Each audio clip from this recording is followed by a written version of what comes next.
आज मैं बहुत ज़्यादा खुश हूँ, तो मैंने सोचा कि मैं अपनी खुशी आप लोगों के साथ शेयर करूँ। आप भी हमारी फैमिली है, इसलिए तो आप पीछे बोर्ड पे देख सकते हैं कि मैंने ऊपर में हेडिंग डाल दिया है कि मैं बीपीएससी क्वालीफाई कर चुकी हूँ। तो जी हाँ, मैं बीपीएससी क्वालीफाई कर चुकी हूँ। तो आप लोग सोच रहे होंगे अभी तो रिजल्ट तो आया नहीं पहले का, तो ये क्या है? ये एक्चुअली में ये है कि बीपीएससी टीआरई मैंने क्वालीफाई किया है। तो टीआरई क्या है? टीआरई है टीचर रिक्रूटमेंट एग्जाम। तो मैंने ये क्वालीफाई कर लिया है। मुझे मेरा मेरा फर्स्ट चॉइस जो प्रायोरिटी मैंने दी थी मेरा, वो मुझे मधुबनी डिस्ट्रिक्ट मिला है। और ये रहा मेरा एडमिट कार्ड। कहीं आप लोग को ये ना लगे कि ऐसे ही व्यू के चक्कर में बना लिया है, तो ऐसा कुछ नहीं है। ये मेरा एडमिट कार्ड रहा और मैं इसको अटैच कर दूंगी। और ये मेरा रोल नंबर है 604660। आप इसे चेक भी कर सकते हैं, नेट पे आपको मिल जाएगा। तो मैं स्पेशली ये वीडियो बनाने का मेरा मोटिव ये है कि मैं आप लोगों को बता सकूं कि कम रिसोर्स में कैसे हम घर पे रह के पढ़ सकते हैं। मैं एक हाउसवाइफ हूँ, मेरा एक बच्चा है 4 साल का। कैसे घर फैमिली सबको मैनेज करके आप कर सकते हैं। तो बहुत सारी लेडीज क्या होती है, डीमोटिवेट हो जाती है कि अरे अब तो हमारी शादी हो गई है, हमारे घर में है, हमारे पास रिसोर्स नहीं है, सुविधा नहीं है, हम गांव में रहते हैं, हम नहीं पढ़ सकते। तो नहीं, मैं आपको बताना चाहती हूँ, मैं प्रॉपर पूरा गांव में रहती हूँ जहाँ बहुत कम सुविधाएं हैं। यहाँ पे ना कोचिंग इंस्टीट्यूट है, कुछ भी नहीं है, कुछ भी नहीं है, लिटरली कुछ नहीं है। मैं खुद से मैंने खुद से पढ़ाई की है, बुक से पढ़ाई की है, बहुत ही कम रिसोर्स में मैंने पढ़ाई की है। मैं वो करके मैंने निकाला है। अगर मैं कर सकती हूँ तो आप लोग भी कर सकते हैं। बस चाहिए होता क्या है कि आदमी के अंदर में मोटिव होना चाहिए कि हाँ, मुझे ये काम करना है तो बस करना ही है। अगर आदमी के अंदर सेल्फ मोटिवेशन हो तो वो काम आप डेफिनेटली ही करेंगे। हो सकता है उसमें थोड़ा सा देर लग जाए आपको, हो सकता है आपका कुछ बेस सही नहीं हो तब कुछ टाइम लग जाए, बट वो होगा जरूर। बट किसी के बहकावे में क्या, चलो उसने कर लिया तो हम भी करते हैं, ये तो कुछ टाइम तक टेम्पररी रहेगा। तो कुछ भी अगर आपको पाना है तो उसके लिए सबसे ज्यादा जरूरी ये होता है कि आपके अंदर सेल्फ मोटिवेशन होना बहुत जरूरी है। तो चलिए मैं आपको बताऊं मैंने कैसे क्वालिफाई किया। तो क्वालिफिकेशन के बेस में मैंने 1500 रुपये इन्वेस्ट किए अपने बुक के ऊपर। कोई गाइड नहीं, कुछ भी नहीं, क्योंकि ये एग्जाम सडन हो गया था बिहार में। तो एग्जाम का कुछ शेड्यूल था नहीं कि होना है, बस अचानक से एक दिन आया कि हाँ, आप एग्जाम के थ्रू आपको टीचर बनना है। वो भी एग्जाम लेगी, बीपीएससी आयोग लेगी, तो उनका तो स्टैंडर्ड आप लोग सब जानते ही हैं क्या स्टैंडर्ड रहता है उनका। तो इस कड़ी में मैंने क्या, आप तो कुछ ना सिलेबस प्री डिफाइन है, बस पता है कि टॉपिक पढ़ना है, मैथ साइंस रीजनिंग सबको पता है क्या पढ़ना है।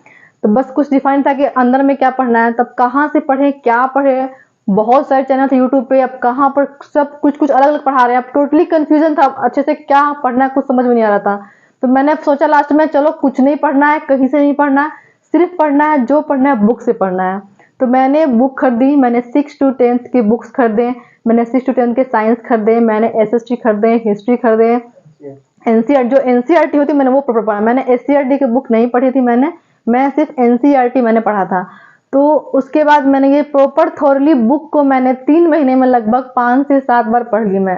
अब ऐसा नहीं है कि मुझे सब कुछ अंदर मेरा समा गया, ऐसा कुछ नहीं हो रहा है।